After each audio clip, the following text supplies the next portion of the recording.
Hola, muy buenos días. El día de hoy nos encontramos en el Hospital Puerta de Hierro, en Top GDL, bajo la tutela del Dr. Alberto Reyes Pedrosa. Mi nombre es el Dr. Diego Romero Sikorsky. Soy residente de tercer año de Traumatología y Ortopedia. Y continuando con el mes de septiembre de revisiones bibliográficas, nos toca revisar un artículo de 3 partes, donde yo estaré encargado de exponer la primera.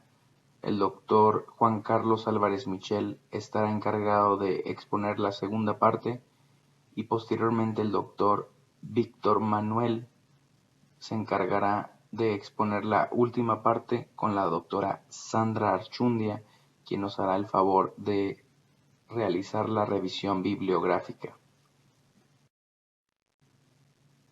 Aquí observamos el título del artículo que vamos a revisar, que se llama Anterior Shoulder Instability Part 1, Diagnosis, Non-Operative Management, and Bankart Repair, an International Consensus Statement.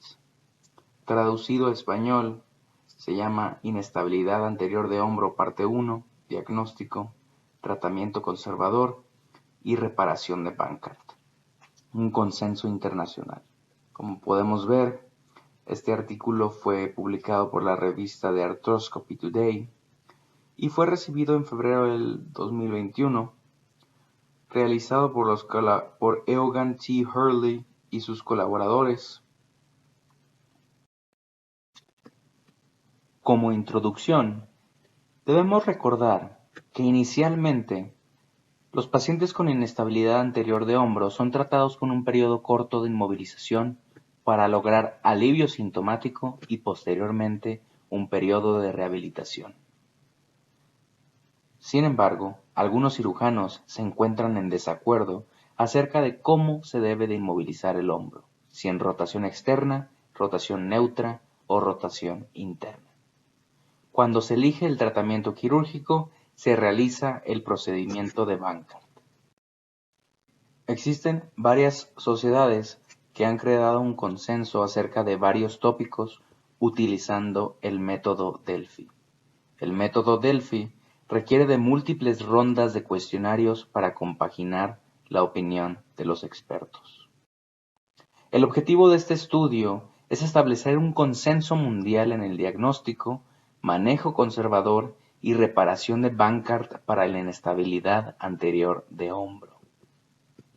Como los métodos de investigación, no para este sino para los 3 artículos, se recaudaron 65 cirujanos de hombro de 14 países a través de 5 continentes que participaron en el consenso. Se busca incluir cirujanos de distintos países para evaluar las distintas filosofías y puntos de vista. Los expertos fueron asignados a grupos específicos con distintos subtópicos, como fueron los siguientes 9. Número 1, diagnóstico. Número 2, tratamiento conservador. Número 3, reparación de Bankart, que son los primeros 3 subtópicos que tomaremos en cuenta en este artículo. Número 4, procedimiento de la Target. Número 5, remplissage. Número 6, injertos de hueso glenoideo. 7, revisión de cirugía. 8, rehabilitación y retorno al juego. Y número 9, seguimiento. Este estudio representa los 3 primeros subtópicos y los participantes fueron instruidos de contestar los cuestionarios con su conocimiento basado en evidencia científica y no con preferencias personales. El método de consenso de Delphi consiste en un cuestionario para cada subtópico. Cada cuestionario fue basado a través de una revisión sistemática de literatura por 9 expertos en un comité. Se identificaron temas controversiales y de relevancia para realizar los cuestionarios. Se utilizó una modificación del método Delphi para crear el consenso para cada subtópico. Se fue resolviendo el cuestionario iniciando con preguntas abiertas y terminando con preguntas cerradas de opción múltiple hasta lograrse un consenso preliminar. Posterior a la realización del mismo, se envía este cuestionario a cada experto preguntando si se aceptaban o si se rechazaban. En caso de que coincidieran todos en aceptación de manera unánime, se proponía el consenso como final. En caso de que no coincidieran y no se lograra la unanimidad, se solicitaba el cambio la realización de ciertos cambios. Se repetía el consenso con los cambios añadidos hasta la votación final. La votación final consiste en tomar en cuenta los siguientes resultados, donde se saca un porcentaje y se concluye lo siguiente. Del 80 al 89% será tomado como un consenso. El 90 al 99% fue tomado como un consenso fuerte. Y el 100% fue tomado como la unanimidad. Es aquí donde podemos ver el ejemplo de un cuestionario y posteriormente el porcentaje que se le otorga a cada pregunta y la calificación que saca cada pregunta del cuestionario. Y así, de esta manera, tomamos en cuenta los resultados de cada subtópico, donde el diagnóstico se realiza un cuestionario de 10 preguntas, donde de esas 10 preguntas solamente una tiene un resultado unánime, 2 tienen un consenso y 7 tienen un fuerte consenso.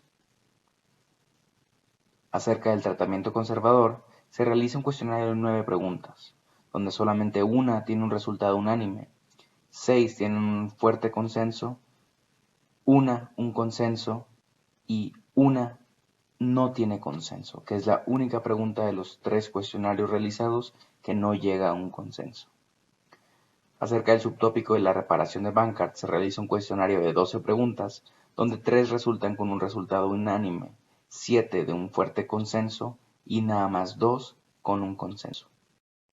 Evidentemente el artículo nos explica cada uno de los cuestionarios y cuáles fueron las preguntas. Nos especifican asimismo los consensos.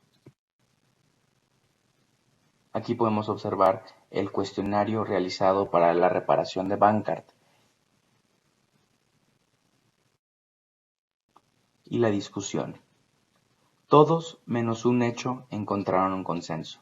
La única pregunta que no encontró un consenso fue la pregunta que habíamos mencionado, la cual menciona en qué posición se debe inmovilizar el hombro, si se debe de inmovilizar de manera neutral, con rotación interna o rotación externa. Debemos recordar que este estudio proporciona un nivel de evidencia 5 y el diagnóstico y la evaluación clínica son necesarios para individualizar el tratamiento de la inestabilidad anterior de hombro. En cuanto a estos aspectos, se concluyó información unánime. Se llega al consenso de que el uso del ATAC 3D es preferible y útil para la planeación prequirúrgica. El tratamiento conservador para la inestabilidad anterior de hombro es importante, sin embargo ha demostrado tener una tasa alta de falla, y un metaanálisis reciente reporta que el 50% de los pacientes que realizan tratamiento conservador terminan sometiéndose a cirugía. Eventos de inestabilidad recurrente causan daño recurrente. La única pregunta que no llegó a un consenso fue la posición en la que se debe inmovilizar el hombro.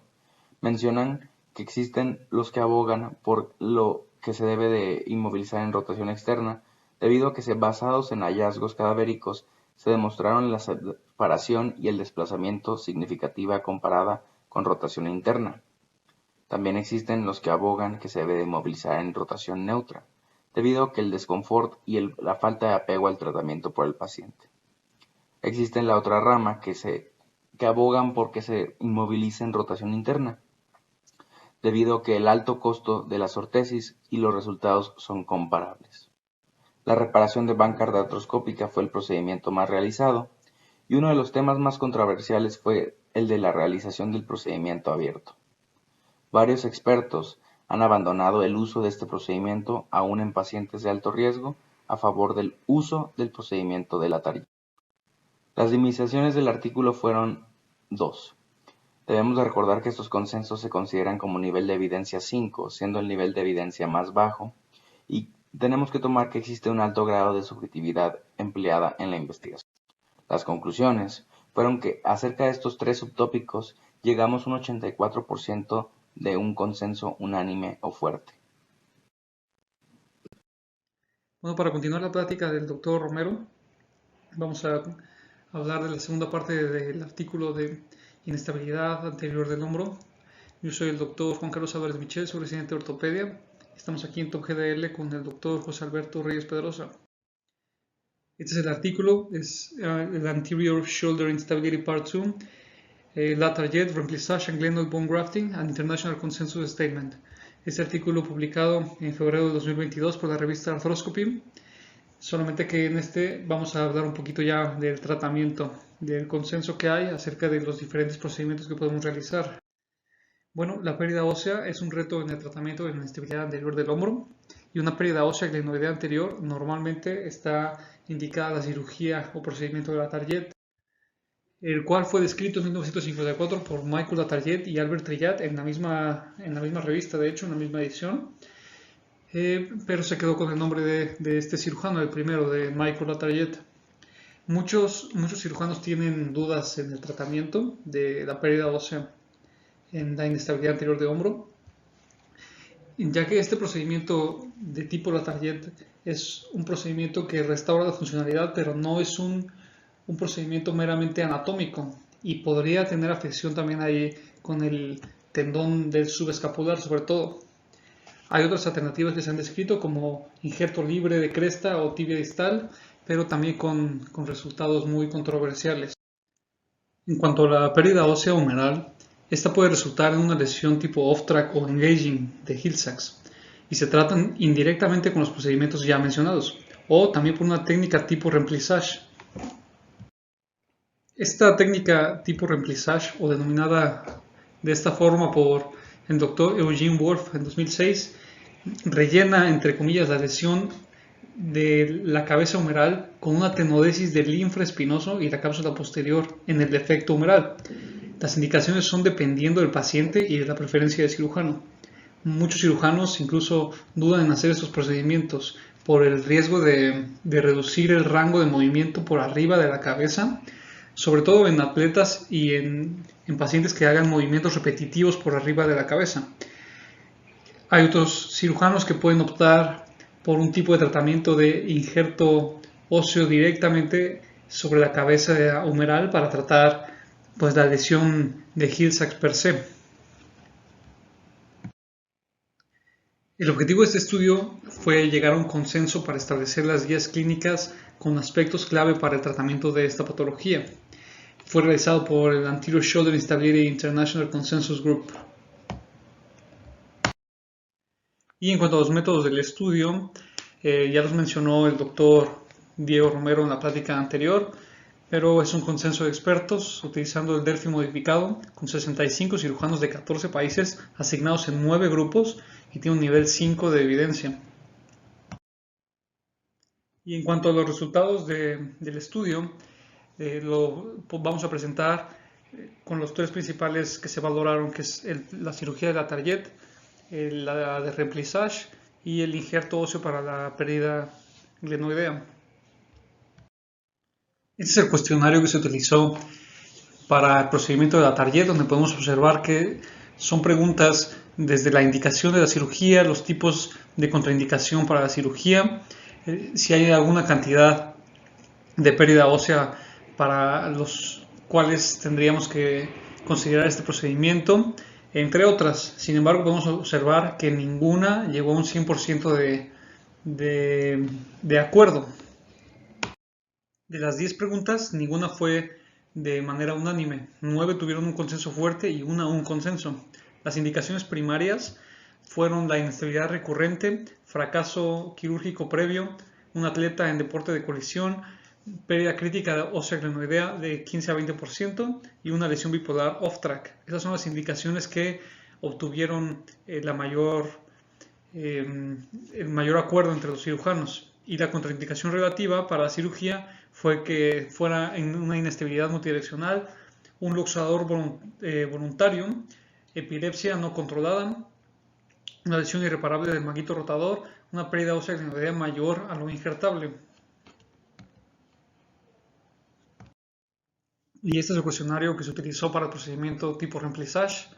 donde podemos ver que no hubo tampoco ninguna pregunta que tuviera un acuerdo del 100%.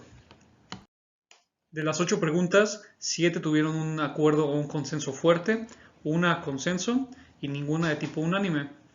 En cuanto al mayor acuerdo, fue que la indicación para la cirugía tipo remplissage era una lesión Hill-Sachs tipo grande o que fuera off-track o engaging.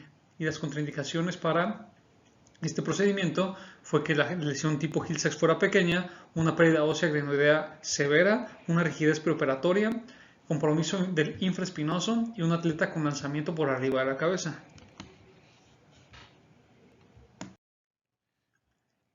Y este es el cuestionario para el defecto glenoideo con un injerto óseo, donde podemos observar que 2 de las preguntas se contestaron de forma unánime, un acuerdo del 100%, las cuales eran los pronósticos o factores pronósticos que se deberían de considerar para este tipo de tratamiento y si una reparación de la cápsula era necesaria en este tipo de pacientes, donde la respuesta fue que pues es incierto, ¿no?